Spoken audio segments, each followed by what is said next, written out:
As has been already pointed out, air is the most indispensable to our subsistence, while water comes next in order. Man cannot live for more than a few minutes without air, but he can live for a few days without water. And in the absence of other food, he can subsist on water alone for many days. There is more than 70% of water in the composition of our foodstuffs, as in that of the human body. Even though water is so indispensable, we take hardly any pains to keep it pure. Epidemics are as much the outcome of our indifference to the quality of the water we drink, as of the air we breathe. The drinking of dirty water very often produces, also, the disease of the stone. Water may be impure in either of two ways: by issuing from dirty places, or by being defiled by us. Where the water issues from dirty places, we should not drink it at all, nor do we generally drink it, but we do not shrink from drinking the water which has been defiled by ourselves. River water, for instance, is regarded as quite good for drinking, although we throw in all sorts of rubbish, and also use it for washing purposes. We should make it a rule never to drink the water in which people bathe. The upper portion of a river should be set apart for drinking water, the lower being reserved for bathing and washing purposes.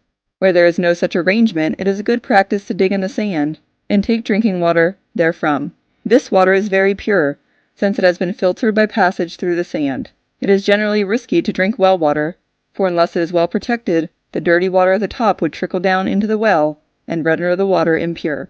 Further, birds and insects often fall into the water and die. Sometimes birds build their nests inside the wells, and the dirt from the feet of those who draw water from the well is also washed down into the water. For all these reasons, we should be particularly careful in drinking well water. Water kept in tubs is also very often impure. If it should be pure, the tub should be washed clean at frequent intervals, and should be kept covered. We should also see that the tank or well from which the water is taken is kept in good condition. Very few people, however, take such precautions to keep the water pure. Hence, the best way of removing the impurities of the water is to boil it well, and after cooling it, filter it carefully into another vessel through a thick and clean piece of cloth. Our duty, however, does not end with this. We should realize that we owe a duty to our fellow men in this matter.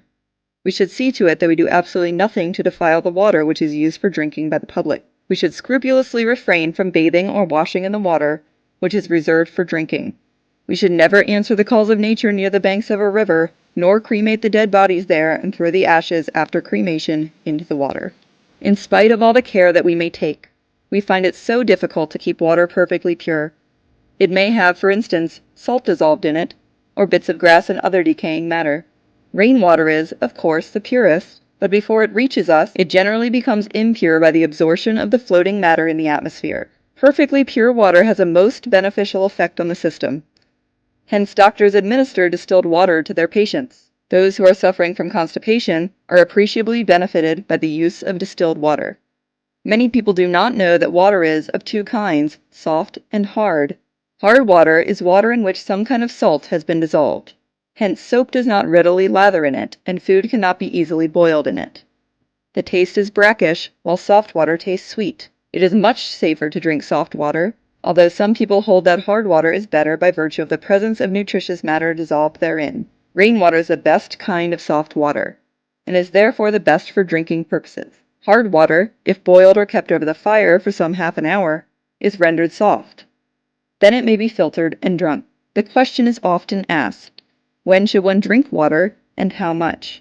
The only safe answer to this is this: one should drink water only when one feels thirsty, and even then, just enough to quench the thirst. There is no harm in drinking water during the meals or immediately afterwards. Of course, we should not wash the food down with water. If the food refuses to go down of itself, it means that either it has not been well prepared or the stomach is not in need of it. Ordinarily, there is no need to drink water, and indeed there should be none. As already mentioned, there is a large percentage of water in our ordinary articles of food, and we also add water in cooking them. Why, then, should we feel thirsty? Those people whose diet is free from such articles as chilies and onions, which create an artificial thirst, have rarely any need to drink water. Those who feel unaccountably thirsty must be suffering from some disease or other. We may be tempted to drink any kind of water that we come across, simply because we see some people doing it with impunity. The reply to this has already been given in connection with air. Our blood has in itself the power of destroying many of the poisonous elements that enter into it, but it has to be renewed and purified, just as the sharp edge of a sword has to be mended when it has once been employed in action. Hence, if we go on drinking impure water, we should not be surprised to find our blood thoroughly poisoned in the end.